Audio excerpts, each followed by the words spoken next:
there, friends. It's Stephanie here in the secret place. So glad that you've come by. Today, I'm going to talk to you a little bit about beauty, and we're going to draw a passage from Peter Kreeft's book.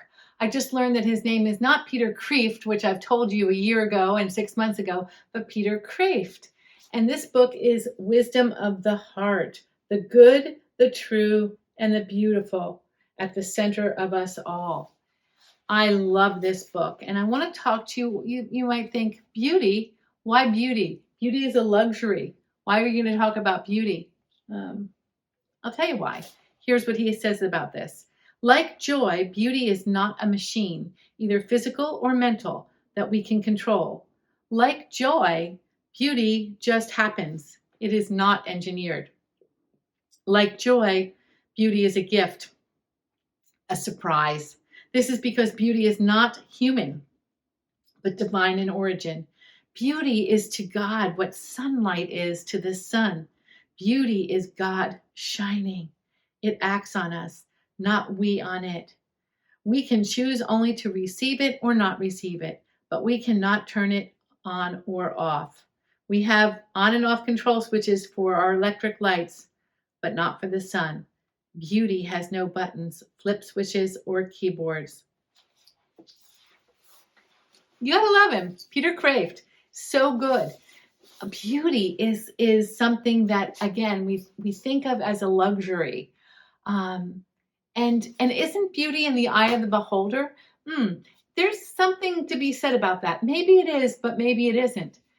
Maybe it is because beauty is not about the outward, but beauty is about something that shines forth from us.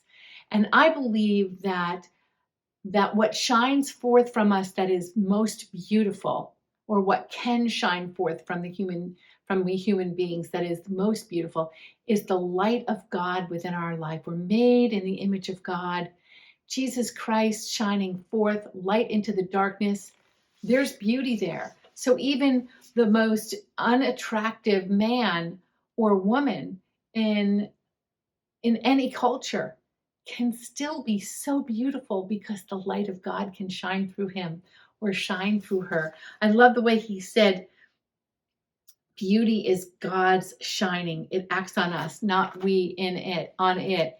One of the reasons I love to go down by the ocean and just listen to the sound of the waves, whether it's a little ripple some days or big bashing waves, is not because yes, without a doubt, the sea air, the salt air is beautiful. It's wonderful as well. I love the quiet. I love the fact that I'm getting away from my computer. I'm getting away from my household duties, and I'm taking a break to dwell on the Lord and in him. It's one of my favorite places to go to have a contemplative time.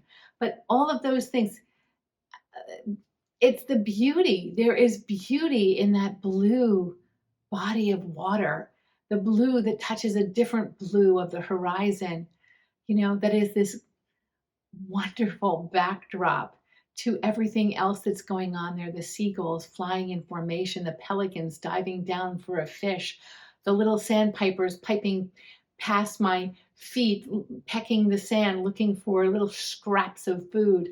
There's something so beautiful about the way it all works together. All of creation works together.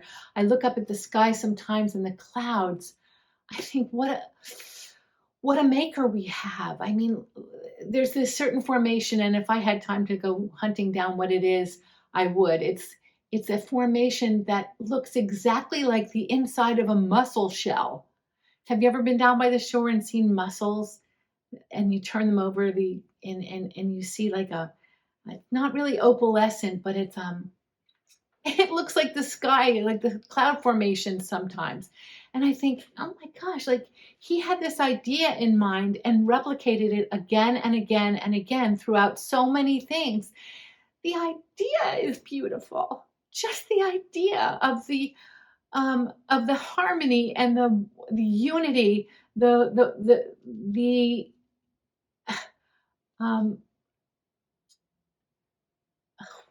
words escape me. The beauty of creation, of the way everything works together and fits in like puzzle pieces with each other. these things scientists can study till the cows come home, and they have. But there's no way of engineering beauty. There's no way of creating a light that shines forth that one can say, ah, takes my breath away. People tell me that that's what happens when they go to the Grand Canyon. I've never been, but that's what happens for me most days when I traverse out there in the wee or early hours of a sunny, warm day, and no one's on the beach but me or just a couple of other people. I look out and I think, my God made that. It's the same God who drew the sky and spoke the ocean into existence, the same one who made me. I don't know how to explain why that's beautiful, but there's a concordance.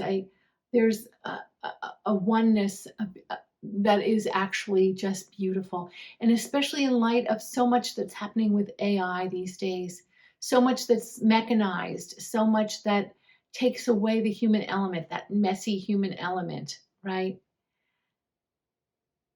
You know, you can't get down on a technologist or a scientist for trying to create these things, because that's their creativity and that's their art.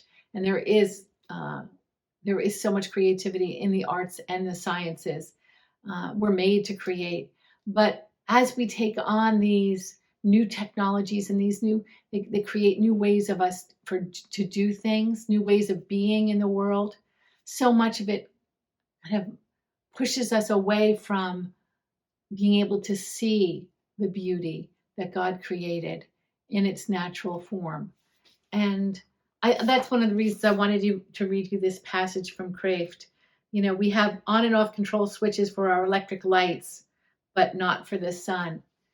The sun is God's beauty shining on us. And the fact that his beauty can shine through you onto another in just through a smile, through eyes of love, through an act of goodness or charity, and shine through me. That is mind-bogglingly beautiful. As my friend from England would say, that makes me Godsmacked. No, wait, what is it? Gobsmacked. Yeah, gobsmacked. It does. Thanks for coming by today. I hope you find something beautiful today and you let the beautiful light of God shine through you. Come back again, leave a comment, leave an insight. I'm so glad you're here. This is Stephanie from The Secret Place.